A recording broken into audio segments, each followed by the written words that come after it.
Bonjour et bienvenue sur Homemade School. Aujourd'hui, nous continuons dans le Map Viewer d'Argis Online et nous allons voir comment réaliser une opération de superposition entre plusieurs couches vecteurs.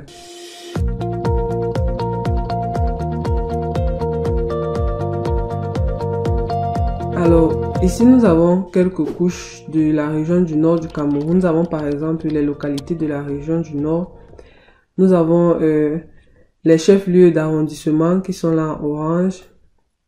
Et puis nous avons les routes majeures et également les différents arrondissements de la région du nord Cameroun.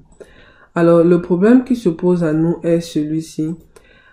En consultant par exemple la table attributaire des dites localités, on se rend compte que on a juste l'information, on a par exemple là le nom des localités, mais si on voudrait savoir dans quel arrondissement est-ce que se trouve par exemple Gouna, ceci n'est pas possible parce que la table ne nous renseigne pas sur les arrondissements, donc nous n'avons pas de champ arrondissement.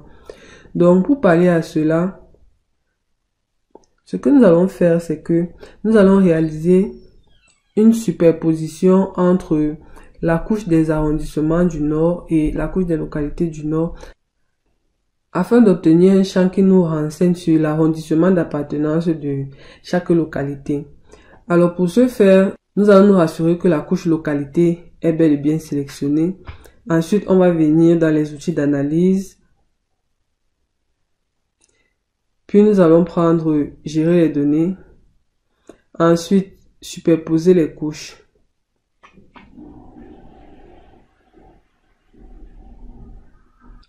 Ici, la couche en entrée sera bien évidemment la couche des localités. Ensuite, l'entité de superposition, on aura les arrondissements. Et on se rassure que le type de superposition est marqué ici intersecté. On se rend compte que nous avons deux options ici, intersecter ou effacer.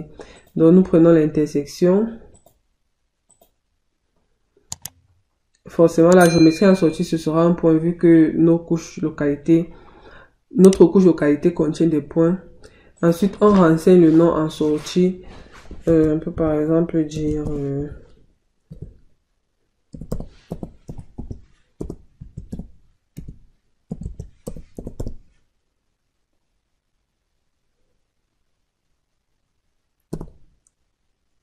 localité nord intersecte arrondissement.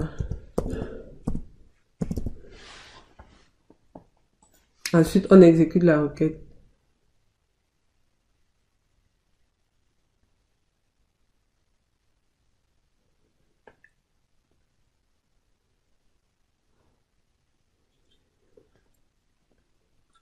Maintenant que la requête est réussie, je vais désactiver cette ancienne couche qui ne nous sert plus et puis on va vérifier la table.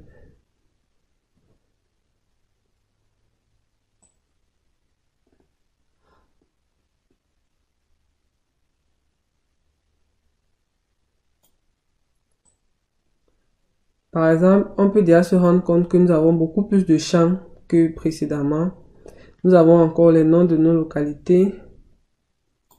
Ensuite, nous avons ici les noms des arrondissements et même les noms des départements, le nom de la région. Voilà donc comment nous avons pu ajouter un champ dans la couche localité en la superposant à la couche des arrondissements de la région du Nord. On peut maintenant décider de voir par exemple le nombre de localités contenues dans chaque arrondissement. Donc pour cela, on va venir à nom des arrondissements. On clique sur les trois points là et puis on choisit information. À ce niveau, nous allons descendre au niveau de statistiques. Et là, nous pouvons voir le nombre total d'enregistrements que nous avons, c'est-à-dire le nombre total de lignes qui correspond au nombre total de localités qui sont présentes dans notre couche. Nous en avons 1285. Ensuite, pour les 10 principales valeurs, c'est-à-dire les 10 principaux arrondissements, voilà le nombre de localités contenues de manière décroissante. Pour avoir une meilleure visualisation de ce facteur, nous pouvons aussi créer un diagramme à bande qui va nous permettre de voir la représentation graphique des statistiques précédemment affichées. Donc pour créer le diagramme, nous allons venir ici au niveau du plus, configurer des diagrammes. Donc nous allons créer un nouveau diagramme, un diagramme à barre. Ensuite, il nous faut configurer, qu'est-ce qu'on veut? Le champ qui nous intéresse, c'est le champ des arrondissements. Donc ici, ça va nous afficher le total comme ce que nous avons consulté tout à l'heure. Donc voilà un peu à quoi peut ressembler. Et puis au-dessus de chaque barre, nous avons une petite fenêtre contextuelle pour nous rappeler la valeur et le nom de l'arrondissement.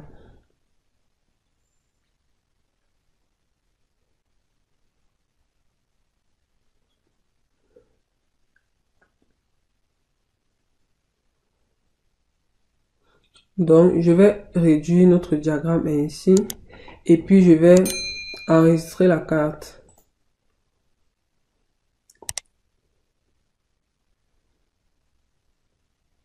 N'oubliez pas qu'il faut toujours enregistrer son travail. Donc ce sera tout pour cette vidéo-ci. On se donne rendez-vous très vite dans MapViewer d'Argis Online pour de nouvelles analyses. D'ici là, n'hésitez pas à vous abonner à la chaîne Homemade School si cela n'est pas déjà le cas et de parcourir nos contenus qui sont très intéressants.